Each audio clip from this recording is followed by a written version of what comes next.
My name is Belinda and I am part of Group 3 in Math 142. The trapezoidal rule uses trapeziums to approximate the area under the curve, whereas the Simpson's rule is used to give the exact value of the quadratic function. In question 4 we were given two functions. f of x is equal to sine cos 2x plus 2 and g of x is equal to cos sine 2/3 x. We are asked for the approximate area between the two graphs from x equals 0 to x equals 2 pi. Using Excel, we plotted the functions f of x and g of x.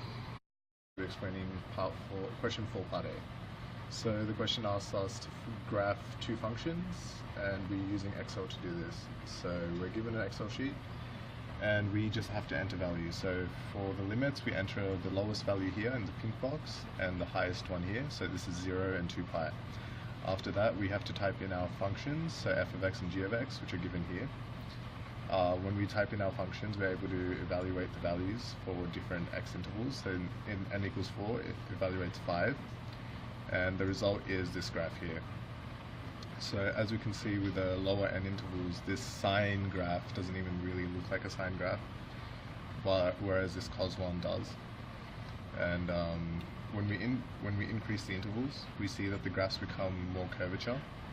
So this is using 10 intervals, f of x starts looking a little bit more like a curve, while g of x is very much like a cosine curve. When we reach 100 intervals, the graphs become very much like a cos or sine wave, and this is because there are more values for us to be able to graph. This is Alex tuning in from Math 142. Today I'll be talking about 4b and 4c. 4b is asking for the area of f and x, comparing trapezoid and Simpson's rule. The area is 12.5 as you can see for trapezium and 10.8 for Simpsons. This is quite a difference for only 4 intervals. As we move further along, for trapezoidal and Simpson's rule, they become much closer with 12.56951 and 12.569500916, making it a lot closer. The further we get, when we get to 100, we get to 12.5664 and 12.56637, which is almost identical. This shows that the further we go, the more accurate result we get. The same for C, where we're just trying to find g of x. It is 4.9 and 4.99, with a difference of a reasonable amount. The further we go along, 4.947 and 4.955 become much smaller and smaller.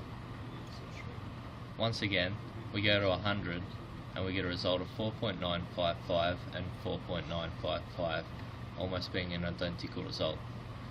Once again, this confirms that 100 is a much more accurate than 10. I will talk about part 4D, which is talk about the errors here. So we calculate the absolute error by, we're given a value and we subtract it from the area we calculate for the separate ones, the trapezium and the Simpson's rule. We see here that the more n we use, the error is getting much lesser. Here the value is this, it gets much lesser. So more the number of n we use, the more accurate value we get. See that the Simpson's rule is more accurate.